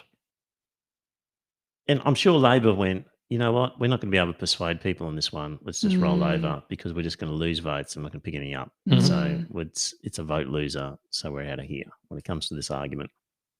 Yep. Essentially. Tough times for Labor ahead. But if they could just sell a story, it would be easy. Okay, just sorry, go ahead. I was just going to say there's one really great thing about Western Australia, and that's the Rupert doesn't own the paper there. Right. And they really love Mark. Right. And so I think Labor could do well there. Right. Okay. Labor could do well there. They could do well enough there that the rest of the country doesn't matter. That would be refreshing. A newspaper not run by. Yes. Yeah. When you get it, you're like, I'm reading the news. Yeah. That's why it's such a stark contrast. Yes. You're just like, yeah. I mean, I've been subscribed to the Korean Mail and the Australian. I read the Guardian. I read ABC News. You almost burst out laughing reading the Murdoch stuff. Just look at the headlines. I read Spectator as well and New York Times. But honestly, you nearly burst out laughing. Just there's a disaster in New South Wales with Gladys, and we just get a headline trying to poke something at Palaszczuk because she announced herself as the Olympics minister or something simple. They're just so detached from the reality. It is a joke. But conversely, did you hear about the mega battery fire in New South Wales? No. So there's you remember the South Australia battery? Yes. There's another one being built in New South Wales, and one of the battery packs caught fire. Right. Major fire. None of the national papers. Never saw anything about it. Yeah. No. And it's like, wow. Yeah, exactly. Right. You'd think that the Murdoch press would have picked up and run with that. No, I didn't see it. No, I was shocked. So what's also happened with Murdoch is they've done a 180 on climate change. It's such an astounding 180. The Courier Mail and all Murdoch papers during the week had this sort of 6-page lift-out wraparound of the normal paper, which was essentially, well, of course, climate change is real and it's man-made and we need to do stuff about it and, zero emissions by 2050, of course. But did they say how they were getting to zero emissions? Well, I think from memory, they really liked the Twiggy Forest hydrogen thing. So I think that was one of them. So two things I heard. One is carbon capture and storage. Yes. And the other one is hydrogen is great. Yes. But it's blue hydrogen, not green hydrogen. Right. What's that mean? And the difference is green hydrogen is you take your renewable energy when you're not using it. Yes. So when the sun is shining, but people aren't using their air conditioners, or when the wind is blowing, but nobody's got their TVs on or whatever, and you crack water, you split water into hydrogen and oxygen, and that's how you get your hydrogen. Yep. Blue hydrogen, you take fossil fuels, like gas, and you put it through a chemical reaction with more fossil fuels powering that reaction. And at the end of it, you get hydrogen that's been created by fossil fuels. Yes. Yep.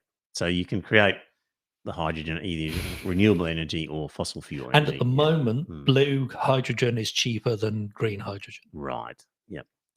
So, yeah. So anyway, I think who knows what's going on with Murdoch and who knows where it will end up. But there's just this amazing 180 where essentially it seems to me that the rest of the world is really saying to Australia, we're going to stop dealing with you. Like when it comes to trade agreements with the EU, until you guys get your emissions targets where we want them, you're becoming a bit of a pariah state. So I think from that point of view, they've come to the party, we have to do something. And I think that's part of, it's a little bit like South Africa with sanctions and apartheid, like eventually the rest of the world shamed them into it to some extent. Like I think we've almost reached that point where business leaders are now saying, okay, I guess we have to do it because if we want to sell our shit to the EU and places like that and the noises Biden's making, it's time for us to come on board. It seems to be. Well, my understanding is it's just one step. Yeah. And it's all talk and it's obviously going to be very favourable of large ventures, the sort of thing that Twiggy Forest and others would want to do, large centralised ventures. So, well, don't trust him for a minute as being genuine in it. And, it could be trying to obscure things to bring about a blue hydrogen rather than a green one. Wouldn't surprise in the least. But in any event, still a turnaround just to acknowledge, actually, yeah, it is man-made, and yeah, we need zero emissions, and they were nowhere near that before. But I think this is the game plan. Yes. Is fight every step. Yes. In your rearward action. Yes. Until you've sweated all your assets as much as you can. Yes. You've dug as much coal out of the ground as you possibly can. Yep. And fight every step of the way back. Yes. Yep. So just how much time we got? We got just a little bit longer. Yeah. You're okay. You're all good. Not rushing away. While we're still on that sort of climate change thing, so just climate change acceptance. So the Essential Report came out today, so you wouldn't have seen this before. But the question was of Australians, do you believe there's fairly conclusive evidence that climate change is happening and is caused by human activity? Or do you believe that the evidence is still not in and we may just be witnessing a normal fluctuation in the Earth's climate, which happens from time to time? So, dear listener, climate change is happening and is caused by human activity, 59%, as opposed to we are just witnessing a normal fluctuation in the Earth's climate, 30%. That's not good. No. Don't know is 11%. Yep, that's not good. But you know what? Like, I ran through it in our climate change episode, and none of that stuff you will read in newspapers or magazines. You have to buy a book or listen to a podcast. You actually have to read a proper book or some long form podcast to get that information. You don't get it in a newspaper or a magazine article. No. So once you see it, it's obvious. I think all you need to do is read the Exxon papers from the early 80s. Yeah. So it was the Exxon scientists or the Shell, one of the huge oil companies. Yes. That we going, climate change is real. We need to do something about this. Yes. And by the time it got to the executives, they decided what they were going to do about it, which was deny it. Yes.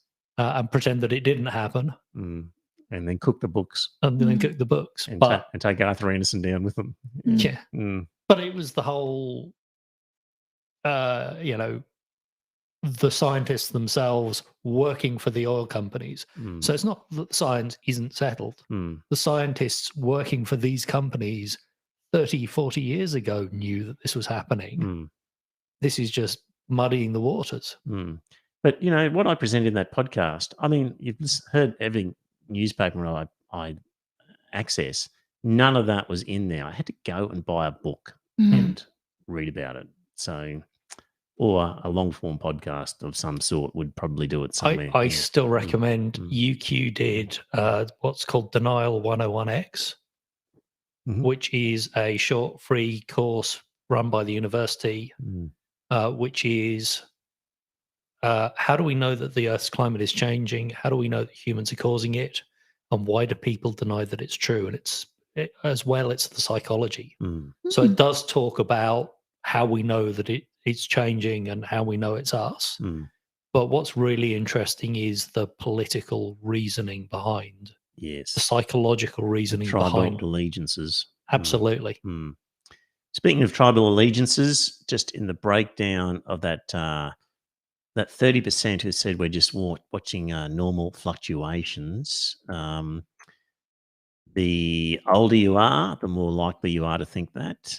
And also, if you're a coalition voter, the more likely you are to think that. So 39% of coalition voters think that it's just normal cyclical warming of the earth. Only 23% of Labor, only 15% of Greens. 15% of Greens think that. Wow, it's a worry, isn't it? I got a great phone call while I was in quarantine. My friend's mum rang me. She's just like had enough of little action.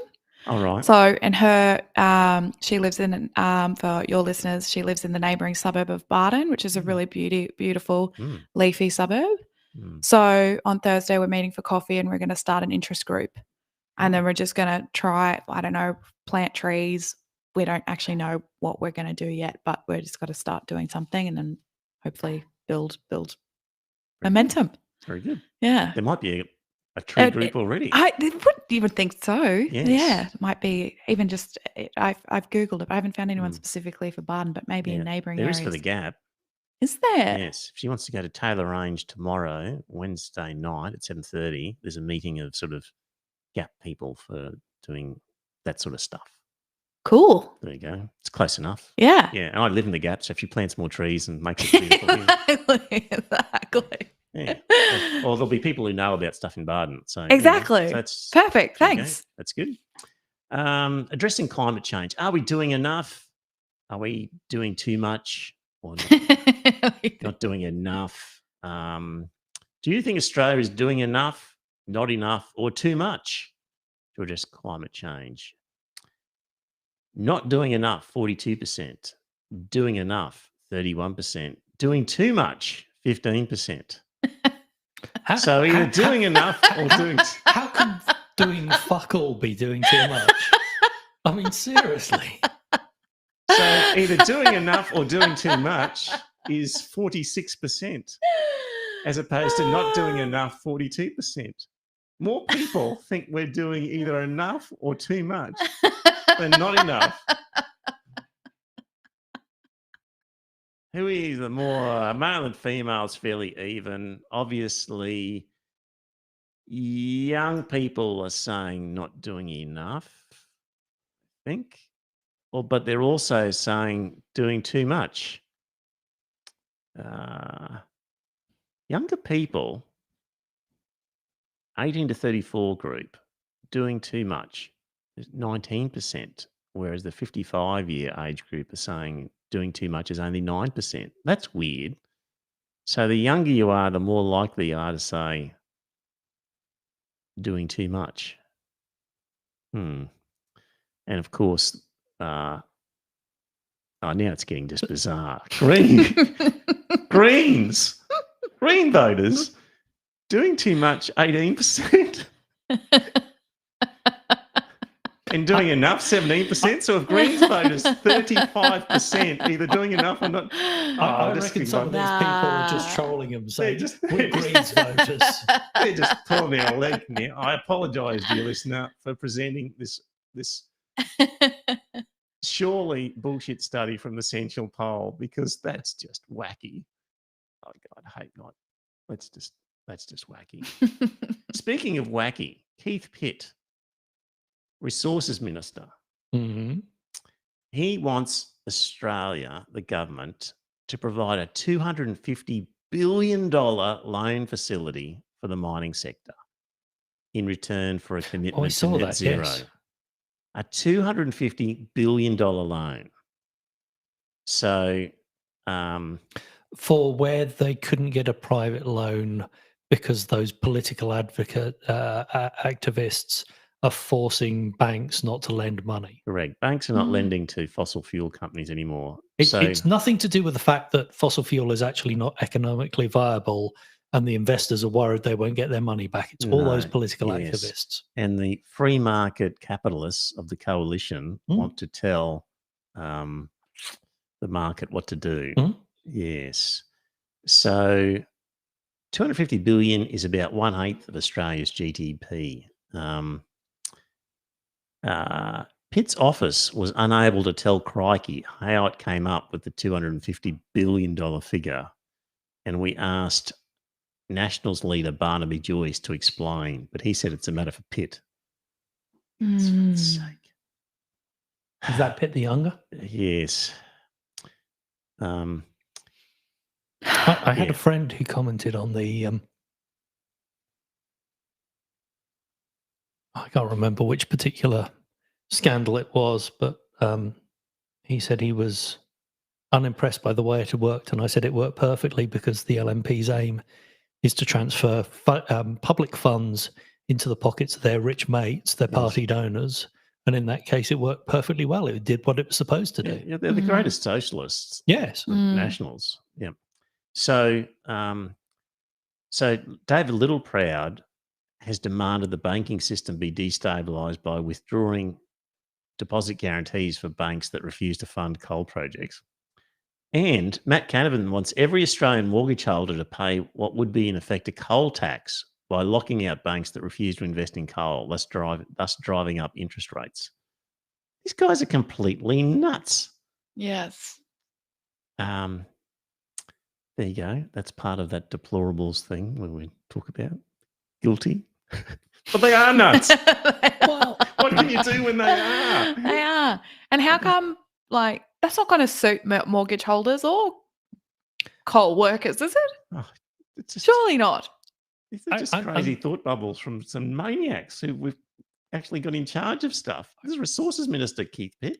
Really frightening. It's Agricultural Minister David Littleproud. These are ministers.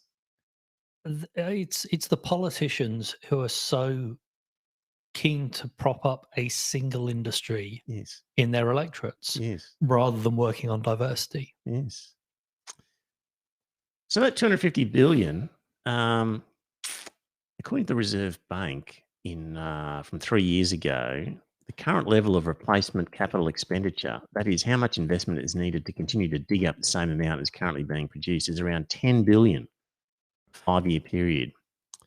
So Pitt's $250 billion facility would guarantee 125 years of replacement investment in both coal and iron ore on current spending levels.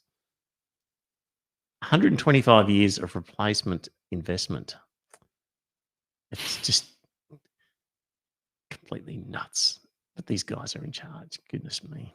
So is this Matt appearing some photographs with some coal dust sprinkled on my face so I look like a miner? That's it. With the fluoro vest on. That's it. Yep. Just quickly, while we're still on energy and climate and stuff, nuclear. So a couple of polls have come out. Surely you mean nuclear. Nuclear. Question from Newspoll. The US or UK will supply the nuclear propulsion system to power the submarines, and Australia is not committed to developing a homegrown nuclear industry. In the future, do you think Australia should develop its own domestic civil nuclear industry, including new nuclear power stations in Australia to generate electricity? Definitely 25%, should consider 36%, no 27%, don't know 12%. So either definitely or should consider was 61%. That's a lot of people in favour of nuclear. There was another poll out by Essential, who I now don't trust at all based on what we were talking about before. To what extent do you support or oppose Australia's developing nuclear power plants for the generation of electricity? And total support was 50%. Opposition was 32%. Unsure 18%. So still quite supportive of nuclear energy. It'd be great to put some of these people to a test as to their actual knowledge. Article from the Spectator I'll put in the show notes, which are actually only just providing to the Patreons these days. So if you want the full show notes, you have to become a Patreon. So article from the Spectator saying we need to have nuclear, but I came across a very interesting article by Bob Carr, former New South Wales Premier and former federal foreign minister. So talking about nuclear, this is good.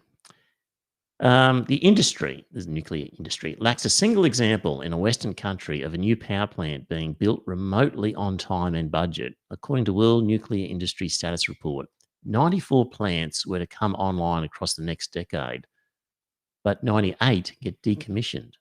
Yet 48 of those to be built are to be in China. Remove them and that leaves 46 coming online, with the stubborn fact that 98 are being decommissioned in the rest of the world. So excluding China, 46 coming, 98 going. In 2019, for the first time, renewable sources, excluding hydro, generated more power than nuclear. In Australia, nuclear attracts not the remotest investor interest. If nuclear were an option, A merchant bank or superannuation fund might be manoeuvring to own the space. They might have formed a consortium with a miner and a construction company or two with a brace of lobbyists at work. It's not happening. The contrast with the surge to renewables is stark. Andrew Forrest and Mike Cannon-Brookes are prepared to put their own funds into a vast solar farm in the Northern Territory, and Forrest to make a huge commitment to hydrogen. There is no single investor with a comparable zeal for nuclear power, either high net worth, individual or institution. So he says, I argued for a pro-nuclear case within the Labor Party and scorned what I saw as the left's phobia against the nuclear option. And this is Bob Carr saying, I thought coal more destructive and nuclear the bridge to the era of new renewables. But now it's clear that nuclear is lumbering, subject to breakdowns, and is cripplingly expensive. New renewable sources such as wind and solar increased by 184 gigawatts. Nuclear only grew by 2.4. Number of reactors has barely changed since the 80s. France was the poster child. Here's an interesting bit. Poor reliability plagues the fleet. This is a fleet of nuclear reactors. On any day, at least 4 plants are at zero output because of technical failures. The average per plant is a month per year at zero production. So one of the great arguments for nuclear is its reliable, consistent baseload energy. But in France, the average per plant is a month per year at zero production. Yeah, but there is one cost that he hasn't factored in. Uranium for nuclear weapons. Right. That's the main reason for running nuclear power stations. To generate the uranium for... Yeah. Right. Good point. That's where you get it from. That's the major reason for running nuclear power plants. Is that right? Yeah. As a waste material from the nuclear... No, other way. So the material, once it's gone through the reactor core... is then perfect as a nuclear weapon. Is more suitable to be put into weapons. There you go. Not even a Scandinavian efficiency can provide a happy pro-nuclear narrative. Finland became the first country in Western Europe to order a new nuclear reactor since 1988, but it's running 13 years late, plagued with management and quality control issues, bankruptcies and investor withdrawals. Who could have the faintest confidence that Australia could throw up a nuclear reactor with more panache than the Finns? Doing big, complex projects is hardly an Australian competitive edge. Think of the submarines contract. So that'd be good. I didn't know that about the unreliability of nuclear. I knew its high cost and whatnot, but there you go. Yeah, so it's my understanding is it doesn't financially weigh in. And the real reason for building and keeping the power plants running is most of the countries with a nuclear reactor also have nuclear weapons. There you go. Right. Well, we've well and truly kept you out of the Shark Tank show. So for another week. I'll be on my own next week. I'm going to talk about Less is More by Jason Hickel, how degrowth will save the world, excellent history of capitalism and economics. Really, part of understanding the world is understanding political systems and power and economics and climate. And he's got a lot of it all wrapped up into a neat little theory and package. So that's the plan for next week. And then the panel 2 weeks after that. Still waiting to hear on the court case. Don't know, haven't had a decision yet. Fingers crossed. Yeah. If you're anywhere, you got any chance of being in Noosa on the 30th, think about that as an interesting experience. We've got to apply for a protest permit. So hopefully that is smooth sailing. I mean, who wouldn't want a bunch of satanic protesters in Hastings Street on a Saturday night? Is it bring your own goat? So I don't know that we'll be having goats. We could bless a goat, I suppose. But yeah. So anyway, keep that in mind. Let us know if you're going to go. All right. Well, until then, talk to you next week. Bye for now. Thanks. Good night. And it's a good night from him.